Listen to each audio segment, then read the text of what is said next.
इस वीडियो में हम देखने वाले हैं प्रोसेस स्टेट्स। ये जो टॉपिक है आईएमपी टॉपिक है, ये एग्ज़ाम में 4 बार पूछा जा चुका है। तो स्टार्ट करते हैं प्रोसेस स्टेट्स। ओके, तो प्रोसेस जो है जब एग्जीक्यूट होती है वो डिफरेंट स्टेट्स में जाती है, जिसमें अगर पहले हम देखने जाए, ठीक है, हमने अगर प्रोसेस क्रिएट की, ठीक है, प्रोसेस क्रिएट की और प्रोसेस को ज़रूरत किसकी होगी, पहले तो सीपीयू की, ठीक है। प्रोसेस को जो सीपीयू है वो असाइन हो चुका है, यानी प्रोसेस जो है वो एग्जीक्यूट हो रही है, यानी वो है रनिंग स्टेट में। Okay, running process is actually using the CPU, तो इस स्टेट को कहेंगे हम रनिंग। यानी प्रोसेस आपने क्रिएट की, उसे सीपीयू की ज़रूरत थी, सीपीयू असाइन हो चुका है और वो अब एग्जीक्यूट हो रही है, यानी वो रनिंग स्टेट है। सेकेंड स्टेट होगा रेडी, ठीक है। आपने प्रोसेस क्रिएट की, प्रोसेस को ज़रूरत है सीपीयू की, पर सीपीयू जो है किसी और प्रोसेस को असाइन है, तो फिर ये जो वेटिंग स्टेट में जाएगी उस स्टेट को कहेंगे हम ready state. Okay, process is runnable temporary stop to let another process to run. यहाँ पे जो प्रोसेस है वो तैयार है रन होने के लिए, पर यहाँ पर दूसरी कोई प्रोसेस को सीपीयू असाइन है, तो वो अभी टेम्परेरी स्टॉप हो चुकी है। थर्ड स्टेट क्या हो सकता है, ब्लॉक। ब्लॉक में क्या होगा, process is unable to run until the some external event happens. तो इसके अंदर क्या होगा, आपने प्रोसेस क्रिएट की, प्रोसेस रन तो हो रही है पर उसमें उसे कुछ एक्स्ट्रा चीज़ की ज़रूरत है और वो चीज़ वहाँ पर अवेलेबल नहीं है, तो फिर वो क्या होगा, ब्लॉक स्टेट। यानी क्या होगा कि आप कोई डॉक्यूमेंट लिख रहे हो, डॉक्यूमेंट लिख लिया, उसे आप यहाँ पे कंट्रोल पी करने गए, ठीक है, प्रिंट करने गए, और पता चलता है कि यहाँ पे कोई प्रिंटर ही अवेलेबल नहीं है, तो फिर वो कौन सी सिचुएशन हो गई, ब्लॉक। ओके, तो ये ब्लॉक का एक एग्जांपल। ओके, ये एक एग्जांपल है। यहाँ पे हमारी पहले सिंपल सी स्क्रीन है, यहाँ पे हम वर्ड ओपन करेंगे, ठीक है, यहाँ पे वर्ड ओपन हो रहा है। अब यहाँ पे क्या होगा, ये प्रोसेस जो है क्रिएट हो गई, अब इसे ज़रूरत है सीपीयू की। अब ये जो है थोड़ी देर वेट करेगा, थोड़ी देर रुकता है ना ये 5-6 सेकेंड, तो जिससे क्या होगा कि ये जो प्रोसेस है वो सीपीयू को असाइन होगी। ओके, तो ये होगा अब रेडी स्टेट में। अब इसे सीपीयू असाइन हो चुका है, ठीक है, सीपीयू असाइन हो गया, यानी ये हमारा प्रोसेस जो है रन हो रहा है। ओके, रनिंग स्टेट में आ गए हम, यहाँ पे हमने काम किया। अब क्या करेंगे हम, एक स्टेट क्या होगा ब्लॉक का ना, तो ब्लॉक का एग्जांपल हम देखें तो यहाँ पे हम प्रिंट करने गए, प्रिंट करने पे हमें पता चला कि प्रिंटर जो है वो नेटवर्क में कनेक्टेड ही नहीं है, तो ये क्या सिचुएशन हुई, ब्लॉक, है ना। तो ये एक ब्लॉक स्टेट हो गया। अब क्या होगा कि हमने ये ब्लॉक को हमने रिजॉल्व कर लिया, ठीक है। ब्लॉक होने के बाद वो जाएगी सीधा रेडी स्टेट में, ठीक है, सीधा रन नहीं होगी। ब्लॉक में अगर आपकी कोई प्रोसेस है तो वो सीधा रेडी स्टेट में जाएगी, ना कि रनेबल। तो ठीक है, यहाँ पे हम आ गए रन और क्या प्रिंट कर रहे थे ना, प्रिंट करने के बाद हमें यहाँ पे रेडी स्टेट में आ चुके हैं।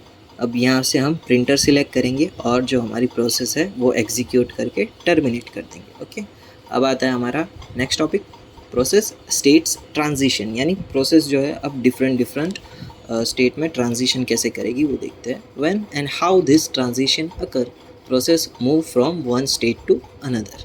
तो पहला स्टेट क्या हो सकता है, आपकी प्रोसेस रन हो रही है, ठीक है, किसी यही प्रिंटर की वजह से प्रिंटर असाइन नहीं था, तो फिर वो रनिंग स्टेट में से सीधा ब्लॉक स्टेट में आ गई। यानी पहले क्या हुआ, आपने प्रोसेस क्रिएट की, प्रोसेस को सीपीयू असाइन हुआ, प्रोसेस रन हो रही है, पर उसे सीपीयू की प्रिंटर की ज़रूरत है, पर प्रिंटर जो है वहाँ पर नहीं है, तो वो जाएगी सीधा ब्लॉक स्टेट में।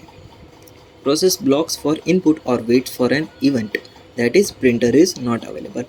और दूसरा स्टेट क्या हो सकता है, ट्रांजिशन क्या हो सकता है, आपने प्रोसेस क्रिएट की और प्रोसेस को सीपीयू असाइन है, ठीक है, प्रोसेस को सीपीयू असाइन है, पर हमें पता चलता है कि जो सेकंड प्रोसेस है, सेकंड प्रोसेस उसमें आ रही है, ठीक है, आपकी रनिंग अभी एक प्रोसेस चल रही है करंट में, उसमें हमें पता चलता है कि सेकंड प्रोसेस आ जाती है, और वो सेकंड प्रोसेस की जो प्रायोरिटी है जो हमारी करंट प्रोसेस से ज़्यादा है, तो फिर हमारी करंट प्रोसेस को है ना ये वापस रेडी स्टेट में डाल देगा, और जो नई हाई प्रायोरिटी वाली क्या प्रोसेस है उसे पहले एग्जीक्यूट करेगा। तो इसमें क्या हुआ, जो हमारी रनिंग प्रोसेस थी उसे रेडी स्टेट में डाल दिया गया।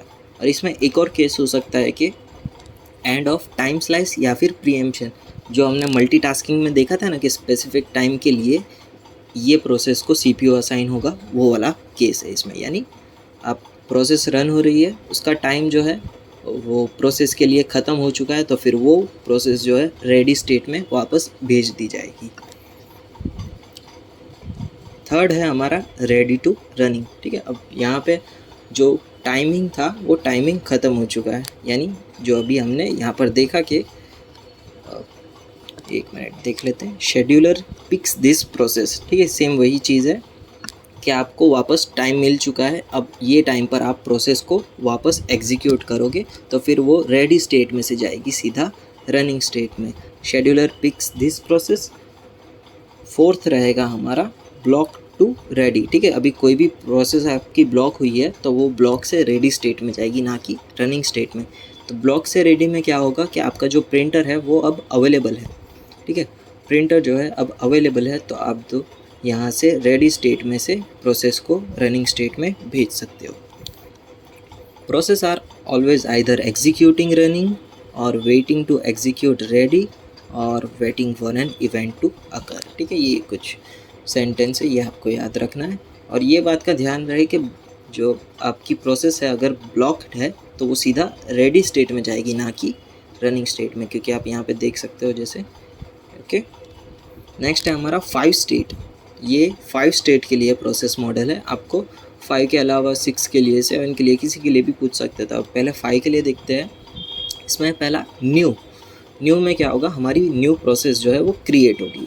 प्रोसेस क्रिएट हो गई, अब प्रोसेस जो है अब सीपीयू असाइन करने के लिए वो एक क्यू में एडमिट होगी। Okay, process is waiting to run temporarily stop to let another process run. ठीक है, या फिर दूसरा केस ये हो सकता है कि दूसरी प्रोसेस वहाँ पर सीपीयू को असाइन, सीपीयू जो है दूसरी प्रोसेस को असाइन है, ये एक केस और हो सकता है। ठीक है, अब वो प्रोसेस ख़त्म हो गई, अब सीपीयू जो है हमारी प्रोसेस को असाइन हो चुका है, यानी अब हो जाएगा रनिंग स्टेट में। Process is actually using the CPU. Okay, ठीक है, अब यहाँ पे वापस मल्टीटास्किंग वाला सिनेरियो आ गया, यानी इस पर्टिकुलर टाइम के लिए ही उसे सीपीयू दिया गया था, तो फिर वो वापस उतना टाइम यूज़ करके वापस रेडी स्टेट में चले जाएगी। रेडी स्टेट में चली गई, या फिर दूसरा केस ये हो सकता है कि यहाँ पे जब वो प्रोसेस एग्जीक्यूट हो रही थी तब उसे वापस प्रिंटर की ज़रूरत पड़ी, पर प्रिंटर जो है वहाँ पे अवेलेबल नहीं था, तो फिर वो क्या होगा, सीधा ब्लॉक स्टेट में चला जाएगा। Unable to run until some external affair happens. फिर क्या होगा, ब्लॉक्स जो है ब्लॉक में जाने के बाद प्रिंटर जो है वो अवेलेबल हो गया, तो अब ये प्रिंटर अवेलेबल होने के बाद ये वापस रेडी स्टेट में जाएगी। ओके, रेडी स्टेट में जा सकती है, और क्या होगा लास्ट में प्रोसेस जो एग्जीक्यूट होगी फिर वो सीधा टर्मिनेट होगी। तो इस तरह से प्रोसेस जो है वर्क होती है डिफरेंट स्टेट्स में। Exercise, a process resides in which memory during the different state. ठीक है, ये किस किस मेमोरी में रहेगी जब प्रोसेस एग्जीक्यूट होगी, जब आप क्रिएट करोगे तब हार्ड डिस्क में रहेगी, फिर रैम में, रेडी में, रैम में, रन होगी तब तो रैम में ही होगी, ब्लॉक होगी तब भी रैम में होगी, और एग्ज़िट होने के बाद तो उसकी कोई स्पेस ही नहीं रहेगी, इसके लिए वहाँ पे कोई मेमोरी नहीं होगी। ओके, क्यू डायग्राम, इसके अंदर हम देखते हैं क्यू डायग्राम, यानी इसमें क्या होगा, ये प्रोसेस क्रिएट तो हो गई, अब ये एडमिट कैसे हुई वो देखना है। एडमिट हुई, एडमिट में क्या होगा, एक क्यू में वो प्रोसेस यहाँ पर लग जाएगी, ट्रोपी।